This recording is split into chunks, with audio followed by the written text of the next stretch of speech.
রাব্বুল আলামিন বলেন, ইয়া আইয়ুহাল্লাযীনা আমানু কুতিবা আলাইকুমুস সিয়ামু কামা কুতিবা আলাল্লাযীনা মিন ক্বাবলিকুম লাআল্লাকুম তাত্তাকুন।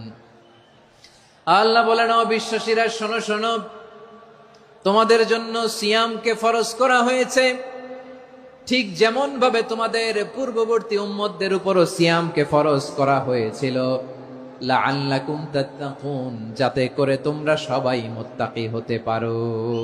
সুবহানাল্লাহ বলেন, যাতে করে তোমরা আল্লাহ সচেতন হতে পারো। তাহলে সিয়ামকে, এই সামনে যে রমাদান আসতেছে আমার প্রিয় ভাইয়েরা, এই পুরো রমাদান ব্যাপী সিয়াম সাধন করা, সিয়াম পালন করাকে আমাদের জন্য ফরজ করে দিয়েছে কে? রমাদানের রোজা রাখার নফল নাকি? রমাদানে সিয়াম পালন করা কি নফল? সুন্নাত। তাহলে কি ফরজ? আওয়াজ করে বলেন, রমাদানের রোজা রাখা কি ফরজ?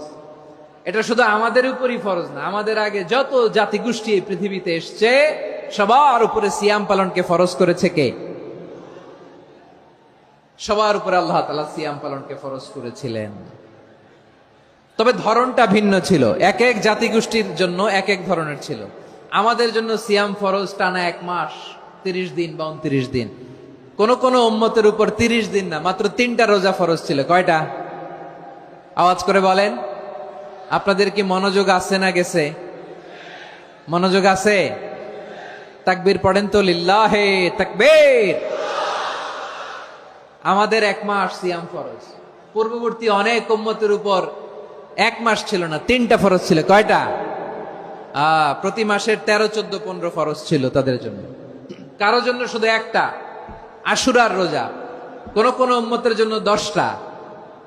কোন কোন উম্মতের জন্য রোজা ফরজ ছিল মৌনতার রোজা, আরবিতে বলে সৌমুল ইনসাত, মানে সারাদিন খেতে পারবে, পান করতে পারবে, স্ত্রীর সাথে মেলামেশা করতে পারবে, কিন্তু কথা বলতে পারবে না। কথা বললেই তাদের রোজা ভেঙে যেত। পড়েন সুবহানাল্লাহ। কি অদ্ভুত ব্যাপার! মৌন সম্মতির রোজা। যেমনটি সাইয়্যিদাতুনা মারিয়াম আলাইহিস সালাম বলেছেন, ইন্নী নাযারতু লির-রাহমানি সাওমা ফালান উকাল্লিমাল ইয়াওমা ইনসিয়া। তিনি বলেছেন, আজকে আমি রহমানের জন্য, মানে আল্লাহর জন্য রোজা মানত করেছি, আজকে আমি কারোর সাথে কথা বলতে পারবো না। তো রোজা রাখলে কথা বলতে পারবে না কেন? কারণ ওই শরীয়তে রোজার বিধান ছিল সকাল থেকে সন্ধ্যা খেতে পারবেন, পান করতে পারবেন, কিন্তু কথা বলতে পারবেন না। কথা বললেই রোজা ভেঙে যেত। সুবহানাল্লাহ বলেন।